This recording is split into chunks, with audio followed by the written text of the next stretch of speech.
G'day, Justin Hogg here from Right Source, talking not-for-profits in the great outdoors. Today, a little bit related to another topic we talked about in terms of what happens with boards that aren't performing well, but also, I suppose, who are boards accountable for? And this is an interesting question in terms of a board set up, or who actually makes sure that they're accountable for what they're doing.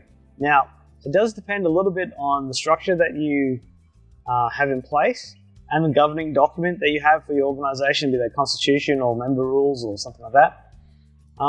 But effectively, in most instances, it's the members. So when you're an association, incorporated association, the membership of that association is what picks the management committee, and effectively that management committee is reportable back to the membership body, and that's how they operate.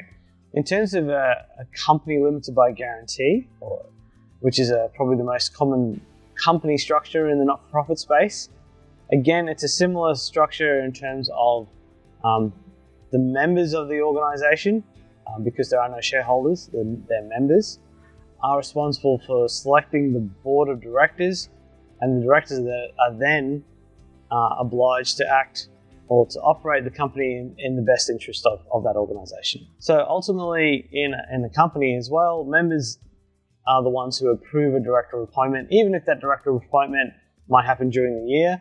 Generally speaking, the governing document requires that director that's been appointed to the board to come back through the members. You sometimes do have an exception to that, where the board can appoint the board-appointed directors. Now, that is less frequent, but that can happen. And in that case, well, the directors are responsible to the board. So the only sort of caveat with those board-appointed directors is, generally speaking, they're on a fixed term, so they're not there for the long term or forever. But that's another example. Now, when we say members are responsible, and that's who are responsible for the performance, or who the directors are accountable to, they can change a little bit in terms of what they might look like. Now, an association that is how the association tends to be made up, is of members who then are very active in the organization. Now, as not-for-profits grow, quite often you can get members who are less active in the organization, or you get even to a stage where a membership body is not active at all, and that you struggle with your AGM to get any members to turn up. And this is more so the case in company limited by guarantee, but also in associations. Successful not-for-profits who are doing really well sometimes struggle to get their members to come to their AGM to hear about how they've gone, which then makes it sort of, I suppose, a bit harder for the members to be holding the directors to account. And the last sort of situation you can get to is in the not-for-profit space with company limited by guarantee, is sometimes you can end up with a situation where the directors who are on the board are the members.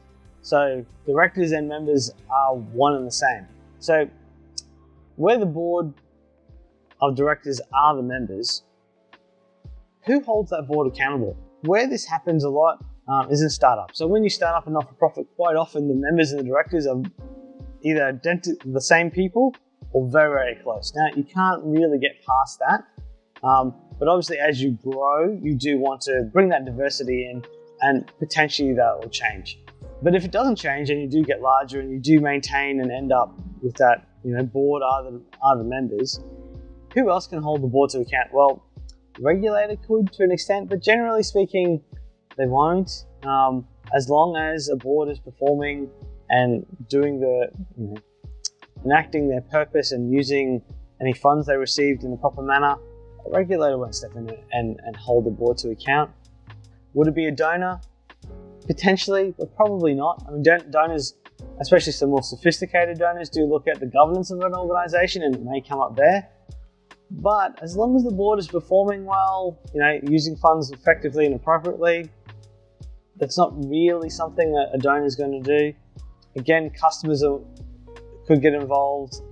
Again, as long as the service is being delivered. Employees, that's dangerous to get employees involved in the management of a board, because the board's actually managing them, so you can get into this loop.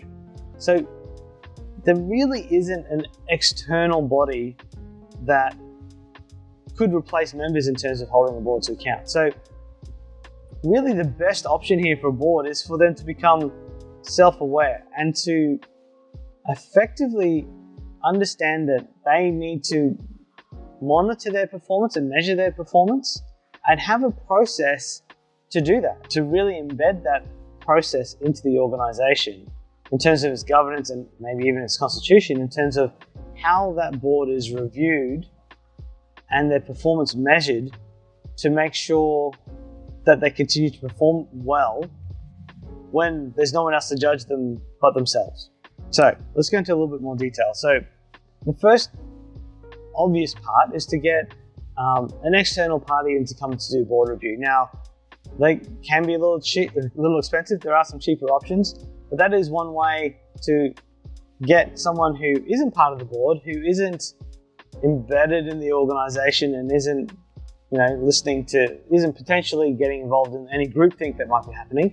So it's external, different point of view. They can come in. Their one piece of work is to do that review on the board, give their thoughts, and leave. So hopefully it's relatively independent. Now, that one piece of work is useful. You do want to continue doing board reviews because it's through that trend that will help find, more interesting information. You might mix in your external reviewer with other cheaper options or an internal review. Maybe your company secretary does that. So there's at least having a review process in place will give you a chance of finding any issues that might be happening. Now, obviously, in doing a review, you also want to set up performance expectations. So having a position description for directors, having what your expectations of directors and the board is to measure against is again useful. So this can become part of your board charter or as a separate board performance policy and process. So have your expectations. Another process that is useful as well is, something to be mindful of, is board tenure or board rotating directors out. Now, you want to have a process, a succession planning process, skills matrix, absolutely. But one thing I find useful is if you have, say, 8 directors on the board and you have a maximum tenure of 8 years, that would allow you to have 1 new director each year. That process of bringing 1 new director on each year and 1 director departing at least allows you to have that ability to have new blood come in each year, to have a different point of view, to help make sure that the board isn't just disappearing into a direction or performance level that it doesn't recognize as performing poorly. So that director rotation is very important. Chair tenure is also important. Now, that's sort of part of the director rotation and succession planning. But if you have a director, again, if you have 8-year terms or 9-year terms, and you have a director who's a chair for that entire period, there's more risk of a board lapsing into a poor performing process.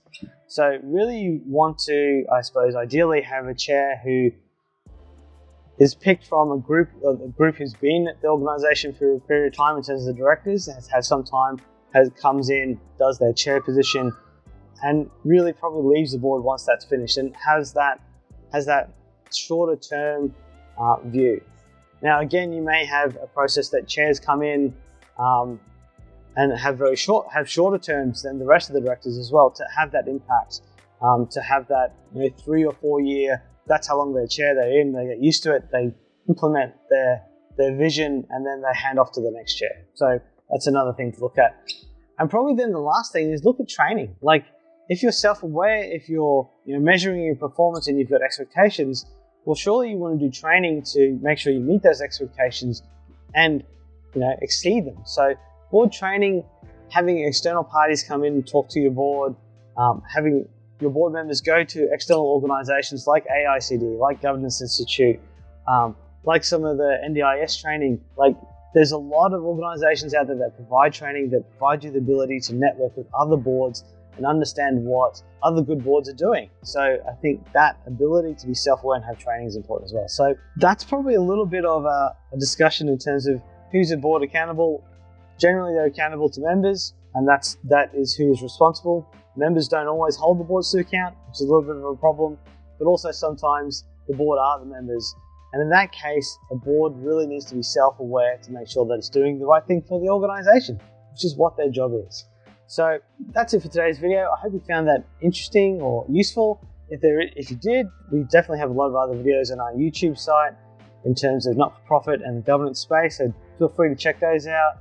Otherwise, I appreciate your time today. Thanks for watching. It's Justin Hogg from RightSource.